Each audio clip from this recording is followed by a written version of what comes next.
Hello my friends, welcome back to Joe's Gunpla Garage. Today on the channel we have a very special video.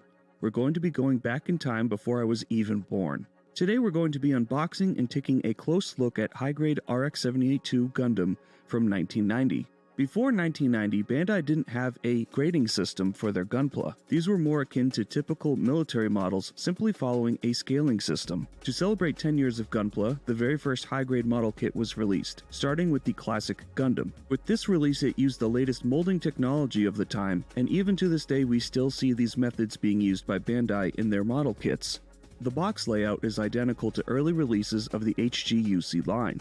The yellow square on the front of the box indicates that this is from the 1-year war. We have the classic logo of Mobile Suit Gundam, and we have a nice illustration of the Gundam in action, all on the front of the box. The sides of the box show us a completed model kit, so we know what the finished product is supposed to look like, as well as some features and poses the completed kit is able to pull off.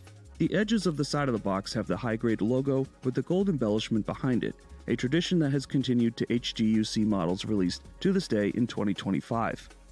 First impressions looking at this box, I'm really impressed with its presentation. What grabs my attention the most is the illustration on the front. As we can see, there's a lot more surface detail than we're used to seeing on old Granddaddy, with lots of added panel lines to the legs and chest armor. If we translate the informational text in the yellow box, it reads that previous kits had been based off the animation, which had as many detailing lines removed as possible due to the constraints of animation. This kit, however, is based off updated true designs by mechanical designer Kunio Okawara. The goal of this release is to depict a, quote, mobile weapon that actually existed in the future, end quote. It also states that all parts are snap-fit with multicolored moldings, allowing the model to be finished in almost exact color by just assembling it. Bandai went all in for this release, incorporating all their technology and including an MS joint that allows for larger action. What I just described doesn't necessarily sound like a high grade, it almost sounds like a real grade to me. A built-in MS joint for more articulation, added surface detailing, color separation that shouldn't require paint out of the box. So let's open this box and see what we have inside. Opening the box, we're immediately greeted with a cardboard sleeve promoting this high-grade system injection that has been used for the production of this kit, a nice touch for the first of its kind. The manual is about 4 inches wide, much smaller than the manuals we see today. On the front cover, we can see the added surface detailing on the kit itself, and the composition of the shot is also beautiful. Opening the manual, we're not greeted with building instructions, we're actually greeted with lore for its first 8 pages. These pages go into detail about Zeon and the Federation, the commencement of the 1-year war, the technology that forced and enabled mobile suit creation and combat, and so much more. We have some really fascinating lore here. I'll put scans of the pages at the end of the video so you can pause and read if you so wish. The illustrations that accompany these texts of lore look fantastic and have been illustrated by none other than Hajime Kotoki, who we all know and love. On page 9 and 10, we have the new illustration from Kunio Okawara with the added surface detailing, decals, and proportions, fully realizing his idea of a real-life futuristic mecha machine. From pages 11 to 18, we have the building instructions, with page 19 including a spread of our runners included in the box.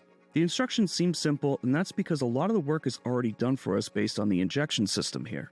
The rest of the manual is just promotional blurbs about the new tech baked into this kit and all the newly added features that are included and haven't been seen before. Getting into the runners, we have 3 runners and 1 MS joint runner, giving us 83 parts total to make up this RX-78-2. We also have a sheet of sticker decals here for the added flair that's part of the newer design. Taking a look at this MS joint runner, we can see how this kit was the progenitor for many of the pre-molded frames that we've seen in kits today, spanning RG, MG, and even PG grades of models. It's really interesting going back to this old kit and seeing where the advanced MS joint got its roots from. The joints here are comprised of swivels and ball joints throughout the arms and legs, with the larger section being placed into the torso with a connection for the head. I'm really impressed that something like this was even possible back in 1990. We've certainly come a long way since then, with mechanical detailing now being molded into the advanced MS joint pieces that we see today. It's sad that this kit has been discontinued, having its last run in March of 2001. That means what's out there is what's out there, and what we're looking at today is a piece of Gunpla history. The multicolored runner is equally as impressive for the time as the MS joint runner. This runner is similar to newer high-grade A runners, with it being multicolored. However, unlike modern runners, these parts aren't molded separately color by color and piece by piece. These parts are molded together, giving us a fully accurate piece straight off the runner itself. Taking a look at the torso is a perfect example. We have the red for the lower abdomen, blue for the upper chest, and yellow for the collar on the neck, and it's all molded together as one piece. If we flip this runner over, we can see how these parts have been molded and what sequence they've been molded in, starting with white as the base, blue as the second color, yellow as the third color, and finishing the injection off with red. We even have color-accurate separation underneath the eyes for the red piece, something we don't see even on brand new kits that are released today. The added surface details on these parts are really nice, and once again, we can see the humble beginnings of the real grade design philosophy. All that being said, there are some small instances of color correction that will have to happen here. The vents on the Corefighter will have to be painted gray, as well as the canopy for the Corefighter itself. But these are all easy jobs that won't be hard to do at all. The eyes are also separated, being molded in yellow. All you would have to do is color in the background of the eyes black and you're good to go. No need to worry about placing those eye stickers. Another really advanced feature with this kit is a fully transformable Corefighter in the small 1/144 scale. I searched all over the place and couldn't find another instance of a transformable Corefighter in this scale coming before this release, so I think this is the first transformable 1/144 scale Corefighter. The other two runners are molded in one color. One is gray and primarily contains accessories, with all the hands, rifle, bazooka, and backpack parts on it, with a few small parts for the thruster on the legs and the Corefighter. The other runner is printed in white, and this makes up the rest of the armor for the waist, legs, arms, head, and a stowed and deployed beam saber. These runners continue with the added surface detailing throughout all the parts here, and some pieces like the beam rifle have some really nice and small details added to it. There's a lot of really cool and impressive things here on these runners for a model kit of this age. Let's build this kit and see what the final product is like. Because of its age, we're not going to hold this to the same standards as a modern model kit, so the discussion is going to be a little different from the typical reviews that we see on this channel. Because of the older nature of this kit and because it's out of print, this is going to be a thorough review of this kit. This vintage kit is possible to be built straight out of the box, but there is a lot of benefits to going that extra mile with this kit. While some talking points may seem negative by today's standards, let me assure you that they are not. This is vintage model making and not a slight against this kit at all. As with every model, you get what you put into it. With this small preface covered, let's get into the finished build. The assembly portion of this build was something I would consider to be of medium difficulty. Due to its age, I had to employ some more traditional model building techniques. This is both in the spirit of building a vintage kit, but also to try and do some sort of out-of-the-box plus build. For this build, I employed some seam line removal, painting, and a lot of sanding. What makes this build challenging is the assembly itself. Each piece only has a few mounting areas for the snap-together pegs. What this can result with are two pieces that aren't fully aligned properly. We can clearly see this on the underside of the left arm. This can be fixed, but I left it in the video just as an example. The pegs for these pieces also have a very tight tolerance, so you have to press hard to assemble these pieces together. What this also means is that disassembly isn't easy or always viable. On one of the feet, the peg was even a little longer than it was supposed to be, leading to me cutting the peg and sanding the surface down so the foot would assemble flush. In one of my test fits, I also noticed if glue is not applied to the leg, it will split at the top of the knee, and any form of misalignment will be easily noticed. I had already planned on doing seam line removal, so I knew I needed glue. But what this also told me is if a part doesn't line up, we'll have raised edges on the seam line, which would make them much more noticeable. Even though the box says it's a snap-built kit, seam line removal and glue is absolutely required to get the best looking build out of this kit. The first thing I do with any build is I panel line the kit while everything is on the runner. I treated this kit no differently from modern kits when it comes to panel lining. I used Tamiya accent color black and cleaned it up with Zippo lighter fluid. The panel liner flowed very well through most of these panel lines, which is nice, considering the panel lines on this kit aren't as chiseled as we're used to seeing today. Some rescribing definitely would have been helpful, but I kept this build as close to out of the box as possible. I did have to touch up some panel lines after the seam work, and this was done with the Pigma pen. All around, the panel lining here wasn't much different from what we're used to seeing today, and it really does a nice job bringing those added surface detailings to the forefront of this finished appearance. For a Gundam fan from the 90s, this must have been a very exciting release.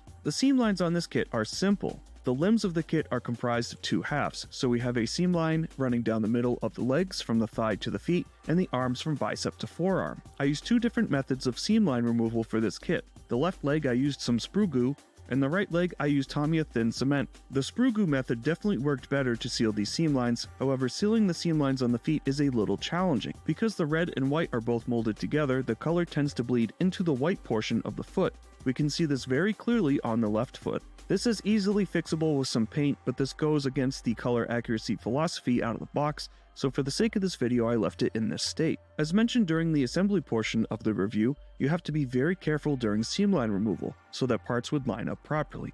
This was definitely the most challenging portion of the build. Because of the seam line removal, I also had to do a lot of sanding to flush these pieces out. What this also does is remove some depth from the panel lines, so some lines that were once deep ended up really shallow. This is where the panel liner pen came in to save the day. This was a fun challenge to rise up to, and I tried a lot of new things to try and give this vintage kit some love. This was actually the first time concocting sprue goo for me. For color accuracy, it does a decent job out of the box, especially with the way the chest, skirt, and feet are molded together. The only sticker I used for this build is the red section on the front of the waist. After 35 years in a box, I was pleasantly surprised the adhesive on this sticker was still viable. For paint, I used black for the eyes and the Corefighter canopy. I used gray for the vents on the Corefighter, a little bit of red for the center of the V-fin, and I used some green paint for the camera sensors.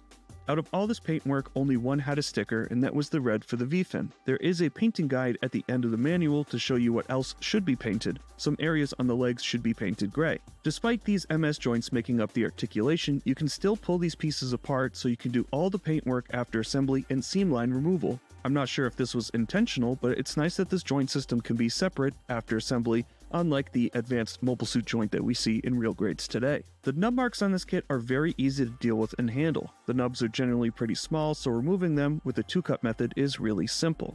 The only noticeable nubs I can think of are on the upper shoulder section of the torso. Really not bad at all. There is something to mention, and it has to do with the color separated portions of the build. Looking on the back of the shield, we can see the injection line for the red built into the white. This is primarily the only place where this is noticeable on the completed kit, and a small dab of paint would fix this easily. But I thought it was interesting that we see some artifacts from the injection process on the completed model. With the build process covered, let's take a look at the articulation. This will go very quick as the articulation is very simple. The head is on a swivel in the neck, giving us a 360-degree rotation of the head. Sadly, there is no up and down articulation, something I noticed that the built model on the instruction manual shows, but isn't actually possible.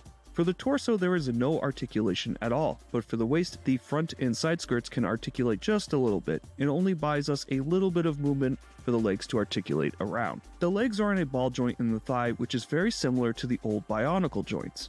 These legs can be pulled off if you needed to for paint work. The ball joint remains on the peg. Getting the ball onto the peg takes a lot of force. I even thought I was going to break the peg at one point. The ball for the joint doesn't move on this peg. Instead, the joint within the thigh articulates around on the ball. This joint is very loose in the thigh, although it is able to stand fine under its own weight, but it does go limp anytime the kit is picked up. Despite the seemingly limited skirt armor, we can still kick forward about 90 degrees. Backwards 10 degrees, and split out 65 degrees. The knee is on a single joint, giving us an 80-degree bend. The foot has a swivel inside the foot and a ball joint right at the calf, giving us some forward-leaning motion. The arms are in a swivel at the torso, allowing a full 360-degree windmill rotation. The Gundam can raise its arms up, giving us a full T-pose. The bicep to elbow is on a swivel, giving us 360-degree rotation, and the elbow is on a 90-degree bend. Finally, the hands are on a ball joint so they can rotate around and swivel as a ball joint does. The backpack has no articulation, but the beam sabers can be removed, although they're just placeholders with no blades. The kit comes with the standard loadout of Gundam accessories, including a beam rifle, which is quite a bit smaller proportionally than we're used to seeing. We also have a shield with a weapons rack inside that can even hold the beam rifle, and that's a nice touch.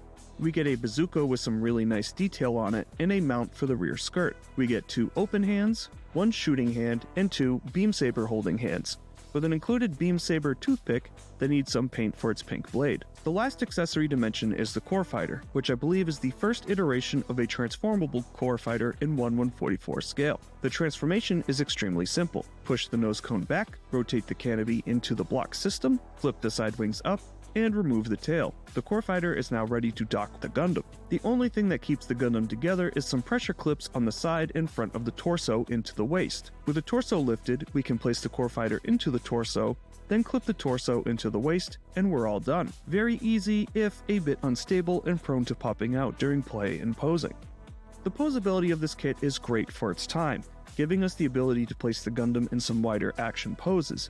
We can even hold the beam saber and beam rifle with two hands. The arms have a lot of great articulation and something I'm pleasantly impressed with. Despite the loose joint in the thighs, I really didn't have much trouble posing this kit. It's definitely limited by today's standards, but for 1990, just 10 years after Gunpla debuted, this must have been a mind-blowing kit.